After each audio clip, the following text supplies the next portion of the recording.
The government is pushing ahead with its demand that dozens of dentists repay $20 million claimed under Medicare for treating people with chronic diseases.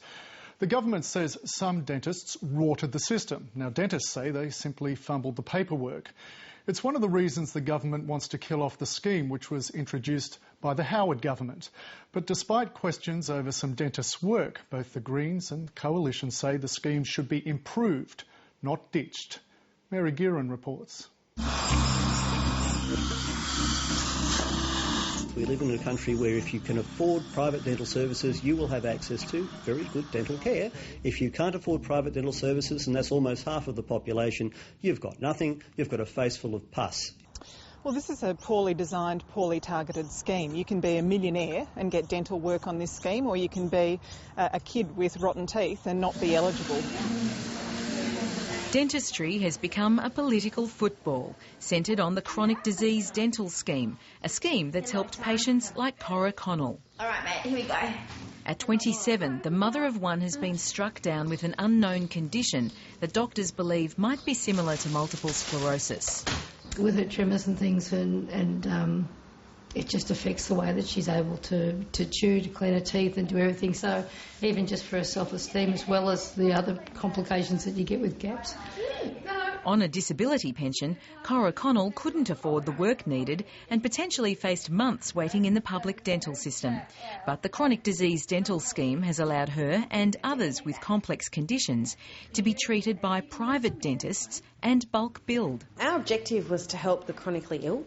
Financially, they couldn't afford the private sector, so it was great to be able to help them. If it wasn't for Helen and these girls, I couldn't do any of it, really. I couldn't get a tooth ready for the headlock. It was smiles all round for a while. So how did this all lead to a $700,000 bill for the owner of this Melbourne practice, Dr Helen Arabatsis? We certainly cannot afford to repay that kind of money.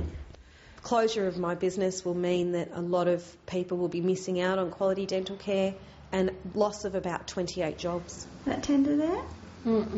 It all came down to the two things Dr Arabatsis and her 7 colleagues of the time failed to do, according to an audit by Medicare they voluntarily agreed to. First, they failed to send letters outlining the patient's treatment plan to their referring GPs before starting the work. If there was any question about medications or medical history or protocol, you just pick up the phone and have a professional conversation. It does not normally happen by letter writing. The dentists also failed to provide the patients with an itemised quote for the future work. Dr Arabatsis says that would have been irrelevant since her patients never paid a cent from their own pocket. Medicare has never ever said that we billed incorrectly. We have always bulk billed, never asked for extra money from the patients, even though most of our treatments has financially exceeded what Medicare does pay us. Once the audit was done, Dr Arabatsis says the dentists filled out the paperwork and did repay some money claimed in genuine error. But Medicare has demanded a total extraction of $713,000 for all the work delivered under the scheme because of the missing paperwork. We had received no educational training from Medicare.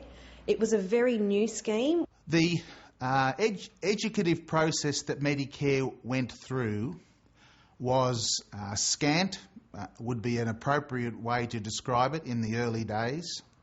It was certainly inconsistent, and you could describe it as being confusing. Dentists have been told of these requirements on more than 10 occasions. They've been written to directly, firstly by Tony Abbott as Health Minister, and then a number of times by the government informing them of the requirements of the scheme. Dr Arabatsis has been personally billed for the entire amount, even though it was incurred by 8 dentists over 2 years, and she says most has already gone in costs. Audits are not the issue. It's the overzealousness and the significance of the severity of the penalty for this minor non-compliance. There's only 2 ways that you can be audited. It's because a complaint's been made against you or that you stand out as a very high biller. I think if you're billing in the millions of dollars, you'd probably need to get your office systems right. Dr Arabatsis says she's never been notified of a complaint and believes she'd only be seen as a high biller if all the work of all the dentists in her practice were attributed to her alone. We are certainly not guilty of any rorting, and I have actually asked Medicare to come in and inspect my records. They are then really, in truth, persecuting the dentists who have stuffed the paperwork, but nonetheless tried to do the right thing by the patients. Associate Professor Hans Zollner is chairman of the Association for the Promotion of Oral Health. Although he's a passionate advocate of the chronic disease dental scheme, a report he's co-authored, soon to be released, analysing the scheme's first 2 years of operation nationwide, does raise questions about some work some dentists have performed. What we're finding is that on average, every second patient is getting a crown. And that just seems to be a lot at first sight. So we can't be sure there really is over-servicing. That's an impression that we have. But it's also quite possible that every crown that's been placed is clinically justified. Professor Zollner believes a pre-approval process for such procedures would clear up any doubt. And he's quick to point out he doesn't believe there's any statistical evidence of rorting. If there was really widespread rorting, we would expect the expenditure on a per-patient basis to have always been at the maximum level, which in the first year of the scheme would have been a bit over $4,000 per patient. Well, it never reached anything like that sort of level. It was, at most, in fact, half of that. The behaviour of the government is nothing short of disgraceful, and I'm really disappointed that they're sacrificing dentists because they don't like a scheme that was introduced by a previous government. About 11,500 dental practitioners have made claims under the scheme, and as of October, 62 audits have been completed. Of those, 41 were found to have not complied with Medicare's requirements. To the government, the results represent an abuse of the system. We've seen dentists who are charging the full $4,250 that's available per person under this scheme for one visit to the dentist. We've seen dentists that have provided dental prostheses that don't fit, dentures that don't fit. The government is determined to end the scheme before revamping the public dental system. We have already made 2 efforts to end this scheme, and whether we can end it after a third effort will depend a little bit on the opposition and the crossbenchers. These are services that would never have been carried out had Tony Abbott not put in place this incredibly successful scheme, and I think that's why the government should stop their political game playing and build on the scheme to make it even more successful.